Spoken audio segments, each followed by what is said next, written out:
volume parenterals. As you can see in this image, there are some examples of large volume parenterals, and they are having the size from 100 ml to 500 ml or maximum up to 1 liter also. So as they are available in very large quantities, so that's why it is called as large volume parenterals, and generally it is given by means of intravenous administrations. So large volume parenteral designs to provide the fluid, water, calories, electrolytes, or the combination of these materials have been described. Means in some cases when the patient is hospitalized, when the patient is bedridden, and when sometime he is unconscious, he cannot take the food. In that case, the nutrients can be provided by means of large volume parenteral. As the patient is unconscious, he cannot take the food, but we have to keep the patient surviving. So how we can survive the patient? By administration of large volume parenteral. So your large volume parenteral will contain especially the water as a vehicle, and this vehicle will carry all essential nutrients and electrolytes which will essential to keep your patient survive. Large volume parenteral and the sterile solutions are described here, even though two product classes, the peritoneal dialysis and irrigating solutions, are not the parenteral product. So these large volume parenterals are generally classified into four types. First one is the hyperalimentation solution, second cardioplegia solution, peritoneal dialysis, and the last one is irrigating solution. So out of these two solutions, first two solutions are mainly used in the parenteral administration, whereas the peritoneal dialysis and the irrigating solutions, these are only sterile bed, they are not used as parenteral preparations. So we are going to study the first two classes as a large volume parenteral, that is hyperalimentation solution and the cardioplegia solution. Hyperalimentation solution. The parenteral administration involves the administration of large volume of nutrients to maintain the patient who is unable to take the food orally for several weeks. When the patient is undergoing through major surgeries, or if the patient gone through a major accident, in that case the patient is mostly unconscious. So in that case, patient cannot take the food. So in that case, in order to keep the patient survive, we have to administer the all essential nutrients by means of large volume parenteral. So this type of parenteral, large volume parenterals are called as hyperalimentation solutions. Hyperalimentation formulation commonly consists of mixture of dextrose, means dextrose will provide all energy. It is very good source of energy.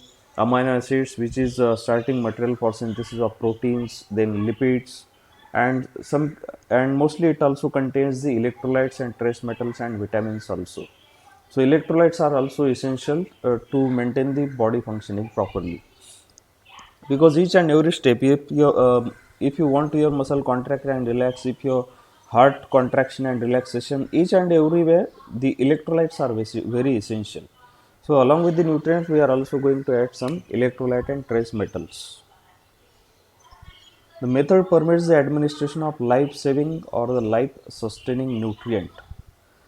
So by means of this hyperalimentation solution, we can save the life of patient. To the patient who is undergoing for the esophageal obstruction or the GI diseases, ulcerative colitis, or any other diseases.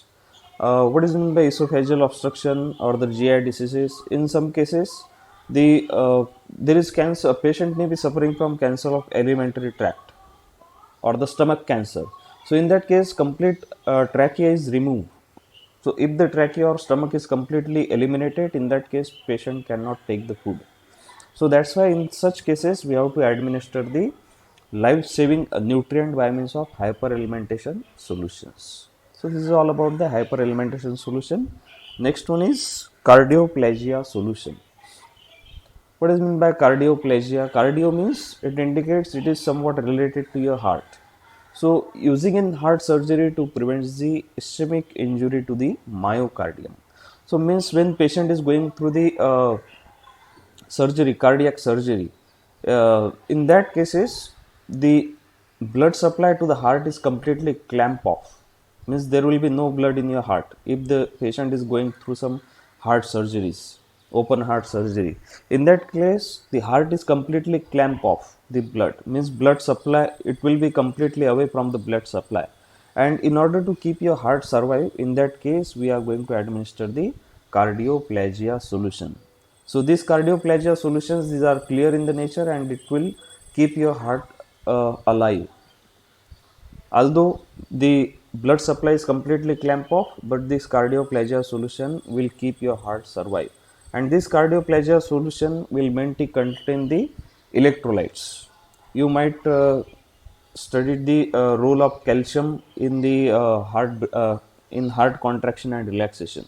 So calcium is very important to keep the heart working properly. So you might heard about the polarization, depolarization. Means in this polarization, depolarization, there will be contraction and relaxation of your heart muscle. So that's why in order to keep your heart survive, we are going to administer the cardioplegia solution, which is consisting of typically electrolyte solutions and administered cold in order to cool the myocardium and minimize the metabolic activity. And cardioplegia solutions are usually slightly alkaline and hypertonic in order to compensate for the metabolic acidosis and minimize the reperfusion injury resulting from the tissue edema. So these cardioplegia solutions are usually